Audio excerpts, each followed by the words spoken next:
ताज्या घडामोडी आणि नवीन बातम्या पाहण्यासाठी आमचं मी साक्षीदार हे चॅनल सबस्क्राईब करा। 19 जानेवारी रोजी सकाळी 4:15च्या सुमारास मुंबई पुणे द्रुतगती महामार्गावरील पुणे मुंबई लेनवर किलोमीटर 38 येथे अपघात झाला आहे। यात दोघांचा जागीच मृत्यू झाला।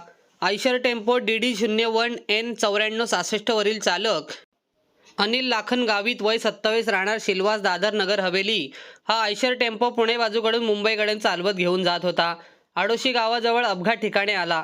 त्यावेळी त्याच्या वाहनावरील नियंत्रण सुटल्याने पुढे चालणाऱ्या अज्ञात वाहनाला पाठीमागून जोरदार ठोकर मारल्याने अपघात झाला।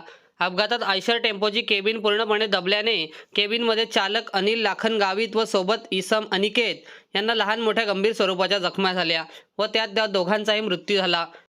दोघांचेही मृतदेह आयआरबी टीम, देवदूत टीम, मृत्युंजय टीमचे विजय भोसले व स्टाफ यांच्या मदतीने बाहेर काढून खासगी अँब्युलन्सने खोपोली नगरपालिका हॉस्पिटल येथे पाठवण्यात आले। अपघातातील अज्ञात वाहनवरील चालक हा घटनास्थळावरून अपघाताची माहिती न देता पळून गेला आहे।